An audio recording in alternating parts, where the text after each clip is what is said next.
back to the Crazy Kids, and today I am back with reading more Akbar and Birbal stories. So this is the first story. The first story's name is Pacifying a Child. Before I begin, don't forget to like, subscribe, share and hit the notifications button and enjoy listening. Now let's start. Generally, Birbal always came to court on time, but one day he came very late. When the emperor asked him the reason, he replied, "What can I do, your majesty? Today my children started crying and insisted that I should not go to the court. I had a lot of trouble in making them understand, and I was delayed." The emperor did not agree with Birbal's excuse and said, "Birbal, I do not agree with you. It is very easy to make children understand something. It is not at all difficult, and so there is no reason why it should take a long time." Birbal laughed on hearing this and said, "Maharaj, it is easy to scold and thrash the children, but to explain them something is more difficult than any other thing." The emperor proudly said, "Don't talk nonsense. Bring before me any small boy and I will show how easy it is." Then Birbal said, "Well, your majesty, then I will be the small child, you my father." As soon as the emperor agreed, Birbal started behaving like a small child. He made funny gestures and faces at the courtiers, ran about in the court playing like a small boy. He slapped someone, threw someone's puggree away. Finally, he sat on the emperor's lap and started pulling his beard. The emperor said, "My child, don't do like this. This is wrong." At once, Birbal started crying loudly. The emperor tried to pacify him, but Birbal cried even more loudly. Then the emperor ordered some sweets, but neglecting all the sweets, Birbal kept on crying. The emperor, controlling his anger, said, "Dear child, what do you want?" But when Birbal started howling, the emperor asked, "Do you want to play with toys?" But Birbal said, crying and howling, "I want a big sugar cane." The emperor smiled and said, "That's all? I will give it to you just now." Saying so, the emperor ordered the guards to bring a stack of sugarcane. But Birbal's crying wasn't ending at all. "I don't want a big sugarcane. I want small pieces." At once, the emperor asked the guards to chop the sugarcane into pieces. Howling even more loudly, Birbal said, "No, not he. You chop it into pieces." The emperor could not tolerate any more of this, but what could be done? He started chopping the sugarcane. Then, placing the pieces in front of Birbal, he said, "Now, are you satisfied? Eat them quickly." But Birbal again started crying and said, "I wanted the whole sugarcane."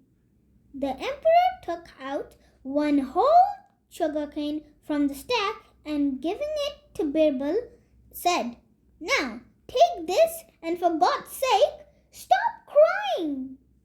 Birbal howled and shouted, "No, not that!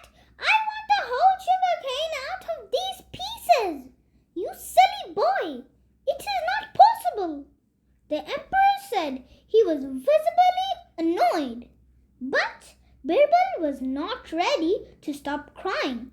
At last, his crying became so unbearable that the emperor lost his temper and, raising his forehead, said, "Now, if you don't stop crying, I will hit you hard." But before the emperor could hit him, Birbal got up and said, laughing, "Oh no, Your Majesty, it was already decided that you should not beat me. Do you now realize how difficult it is to pacify a child?" The emperor nodded in agreement. "Yes, it is certainly not a child's play." So guys, this is the end of the first story. Now it's time for the second story. The story name is The Odd Questions. Now let's get into the story. The Emperor Akbar was a very moody person. No one could ever tell what would suddenly come to his mind. One day he announced, "Whosoever will answer the following questions will get a big award." The questions were: number 1, now it is present and it is also present afterwards. Number 2, now it is absent and even afterwards it is absent. Number 3, now it is present but afterwards it is absent. The answer had to be given with suitable examples. No one could understand anything, but Birbal said to the emperor, "Your Majesty, to find out the answers of your questions, it is necessary to visit the town." Then both of them disguised themselves as sages and went to the town's marketplace. After entering a shop, Birbal said to the trader, "We want 4,000 rupees to give education to my guru's son." The trader was telling his manager to give the money. Then Birbal further said, "I will not simply take your money, sir, but for every rupee I will hit your head with my wooden slippers." The servants out of the shop became furious on hearing this and came forward to punish Birbal. But the trader asked them to keep quiet and said, "If my money is going to be utilized for a good person, I am willing to bear your beating." Saying so, he bent his head to be hit. But Birbal said, "Did you see? This means that what the trader has today means money and good intention. Because of his good conduct, even after death, he will attain heaven. This means that what he has today, he will also have tomorrow." Further on the road, they came across a beggar. While he was begging, a person gave him enough food. Birbal approached the beggar and asked him, "Give us some food.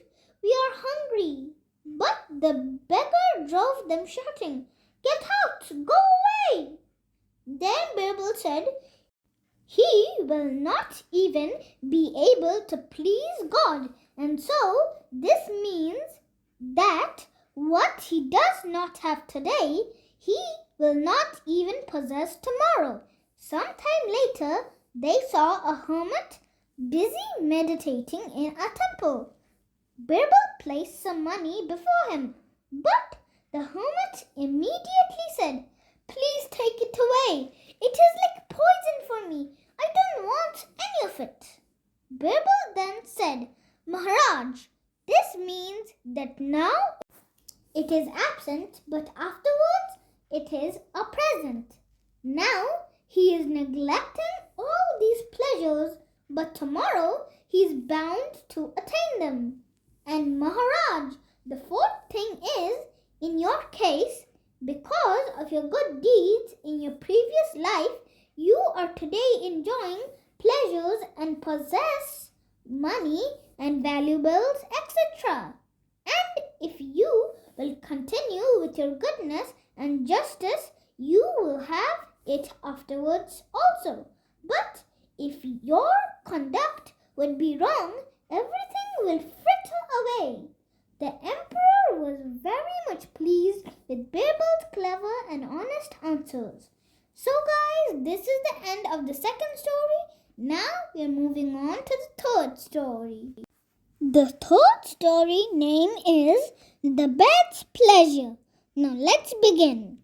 A servant used to do the work of arranging the emperor's bed in the royal bedroom.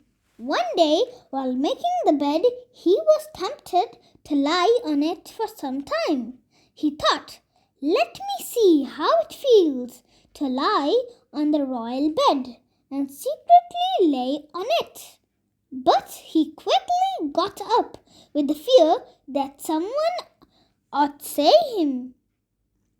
But at the same moment, a guard saw him getting out of the bed.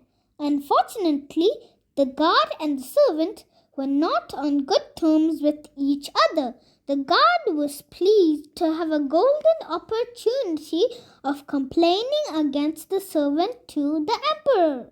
He at once went to the Emperor Akbar and told him what the servant had done.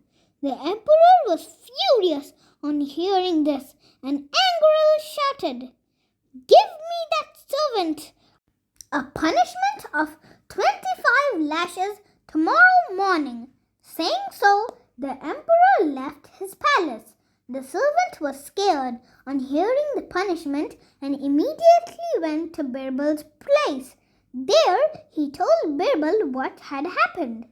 Birbal listened to it and simply said, "Do as I say and don't worry at all."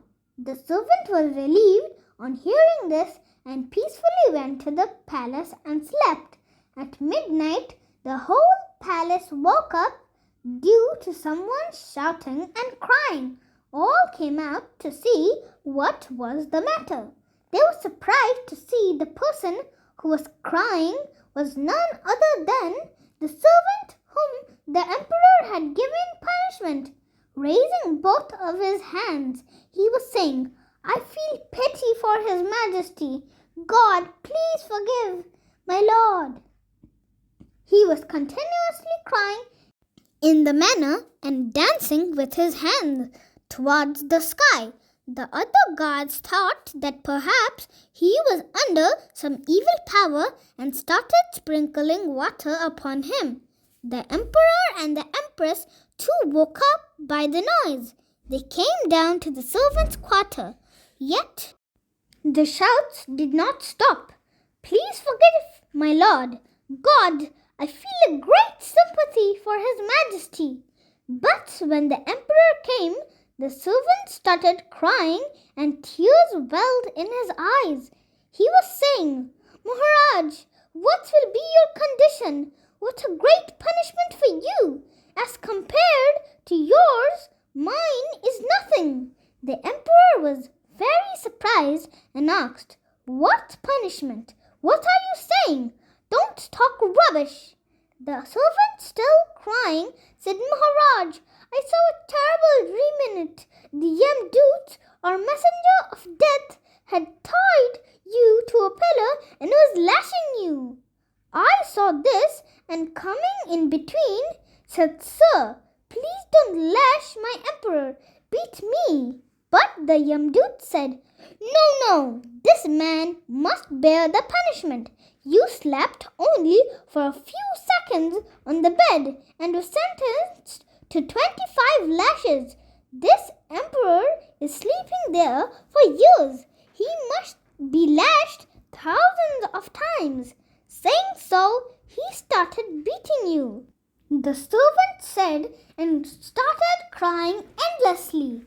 The emperor kept quiet and cancelled his punishment. He guessed that this must be Birbal's idea. So guys, this is the end of the story. Hope you guys enjoyed listening all of the stories. I'll come back with more stories. For now, bye guys.